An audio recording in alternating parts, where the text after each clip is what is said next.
Vamos a Brasília. O ministro da Saúde, Marcelo Queiroga, foi convidado a comparecer no Senado Federal para dar esclarecimentos sobre a questão sobre gestão e qualidade da saúde pública no Brasil. Vamos acompanhar. A audiência pública da Comissão de Transparência, Governança, Fiscalização e Controle e Defesa do Consumidor está programada para esta quarta-feira. O objetivo é entender como tem sido feita a administração e repartimento dos recursos financeiros da saúde para estados e municípios e verificar quais estratégias estão sendo analisadas para a administração dos recentes surtos de doenças no país. A audiência será promovida por meio de um requerimento do senador José Regufe, do Partido Podemos, que é o presidente da Comissão de Transparência, Fiscalização e Controle de Defesa do Consumidor. Regufe destacou que a presença do ministro da Saúde nesta reunião é de extrema relevância, a fim de que possa ser prestado contas à sociedade brasileira sobre as políticas públicas que vêm sendo implementadas, com vistas à melhoria da qualidade da saúde pública no Brasil. No requerimento, ele ainda ressaltou a necessidade de esclarecimentos sobre quais são os financiamentos e transferências que estão sendo feitas aos estados, ao Distrito Federal e aos municípios. E também destacou que a intenção é que Queiroga detalhe à sociedade quais são as medidas de transparência e prestação de contas do dinheiro da saúde pública que estão sendo adotadas pela pasta. Desde 2020, o Brasil luta contra a pandemia da Covid-19. Atualmente, houve a ampliação da quarta dose para o público acima de 40 anos, seguindo a agenda e especificações vacinais. Desde o dia 8 de julho deste ano, o Ministério da Saúde tem feito monitoramento e fiscalização da doença varíola dos macacos, afirmando que a doença está sob controle e vigilância de especialistas e que a pasta está em articulação com as secretarias estaduais da saúde para continuar monitorando o surgimento de novos casos e rastrear as pessoas que tiveram contato próximo com os infectados. Já são mais de 75 pessoas infectadas com a doença varíola. A pasta ressaltou que qualquer mudança expressiva do quadro anunciará mais medidas, visto que já há vacinas para controlar uma possível disparada de casos. Os moradores do Distrito Federal terão o privilégio de serem os primeiros no país a usar o 5G no celular. As operadoras de telefonia celular poderão ativar a internet 5G em Brasília a partir da próxima quarta-feira.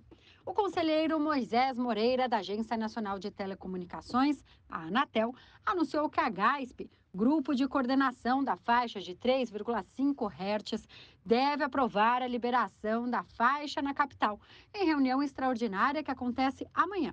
Com isso, as operadoras estarão liberadas para oferecer o sinal. Brasília vai servir como piloto para os processos de liberação das demais capitais, por já contar com as condições operacionais necessárias. As principais operadoras de telefonia já começaram a implementar uma série de procedimentos para a liberação da internet móvel de quinta geração. Mas o que muda? A tecnologia 5G permite o tráfego de dados até 100 vezes mais rápido que o padrão hoje, conhecida como 4G. Além disso, a tecnologia favorece o uso de ferramentas inteligentes, interconexão de equipamentos e máquinas em tempo real. A má notícia é que o seu celular vai precisar ser compatível e a maioria hoje ainda suporta somente a tecnologia 4G. O Brasil aumentou em 77% a geração de energia por meio de usinas termoelétricas fósseis entre 2020 e 2021. Os dados foram publicados no Inventário de Emissões Atmosféricas em Usinas Termoelétricas, documento que analisa o desempenho das unidades de serviço público que integram o Sistema Interligado Nacional, responsável por abastecer boa parte do país. Em 2020, as 72 termoelétricas fósseis conectadas ao SIM produziram 54,1 terawatts-hora, ou seja, o TWh de eletricidade. No ano seguinte, o número chegou a 96 TWh, de acordo com o IEMA. O número de usinas em 2021 cresceu, mas o Instituto não possui os dados precisos deste aumento. A energia gerada nessas unidades subiu 177% entre 2000 e 2020. O número saltou de 30,6 TWh para 84,8 TWh. Nesse período, na matriz energética nacional, a participação das fontes fósseis passou de 9% em 2000 para 14% em 2020. Para o pesquisador Felipe Barcelos, do IEMA, o crescimento se dá principalmente por dois fatores: aumento da demanda por energia, que não foi acompanhado pela oferta, e as repetidas crises hídricas no país.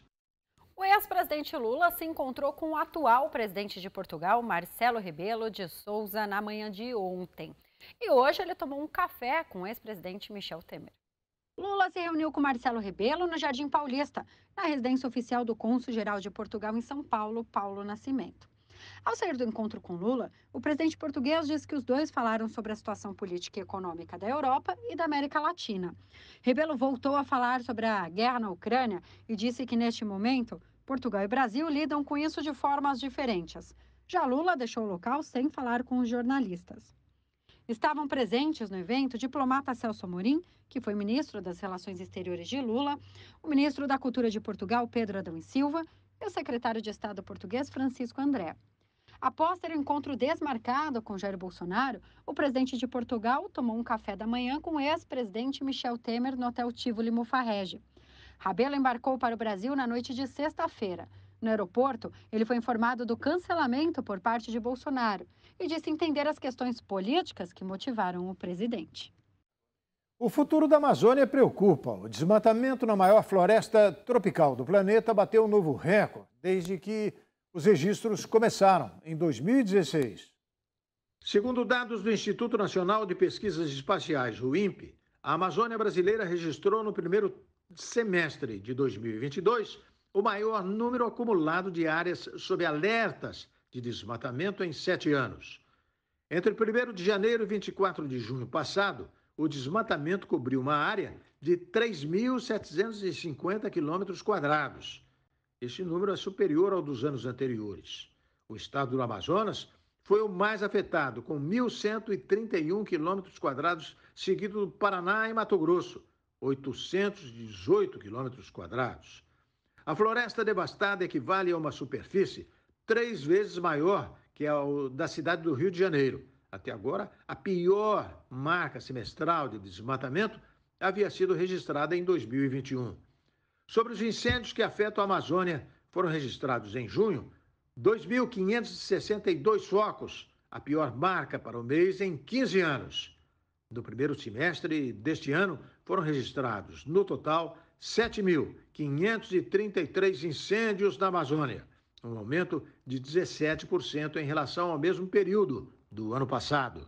E logo depois do intervalo, o Dia da Independência dos Estados Unidos é marcado por tiroteio e deixa pelo menos 6 mortos. Toneladas de lixo flutuam no Rio e em Manaus.